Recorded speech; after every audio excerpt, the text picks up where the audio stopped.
You're earning more than ever before. Your lifestyle has improved. You can afford things you couldn't before. So let me ask you something. Why does it still feel like you're stuck? And here's a more uncomfortable question. If your income stopped today, how long could you survive without stress? A month? A week? If you're earning well, why does everything depend on the next paycheck? And the real question is, did you choose this life, or did it slowly happen to you? Meet Ollie. Ollie gets a raise. Finally, things are getting better.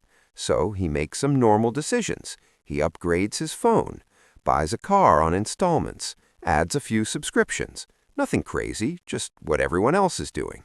But here's the question. Did Ollie actually improve his life or just increase his commitments? At first, everything feels easy because the payments are small. But small compared to what? Let's break it down simply.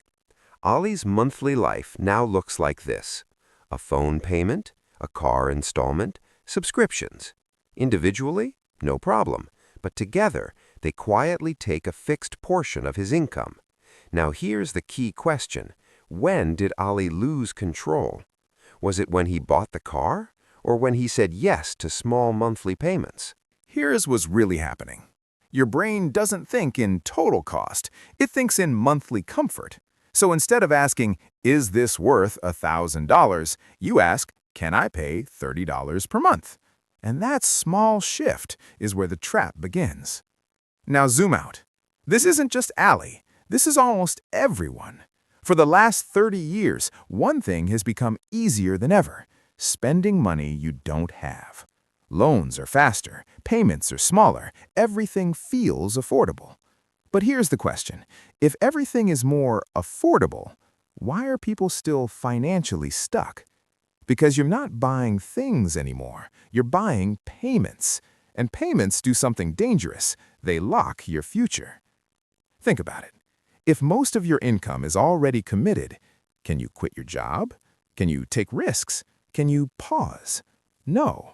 Not because you're broke, but because you're locked in. So what's worse, having less money or having no freedom? Here's the truth most people miss. Wealth is not about how much you earn, it's about how much control you have. If your income is already divided into payments, then your life is already planned for you before you even live it. And that's the real debt trap. Not drowning in debt, but slowly losing flexibility. So what should you do? Not extreme saving, not cutting everything. Just think differently. Next time you buy something, ask, am I paying for this or committing my future income? Instead of asking, can I afford this monthly, ask, what is this costing my freedom? Because every payment you add reduces your options. The dangerous thing about this trap is that it doesn't feel like a trap. It feels like progress, better things, better life. Everything looks fine. Until one day you realize you're not building wealth, you're just maintaining payments. And maybe the most important question is, if you keep going like this, where will you be in 10 years? Because the biggest financial mistake isn't spending money, it's slowly giving away your future.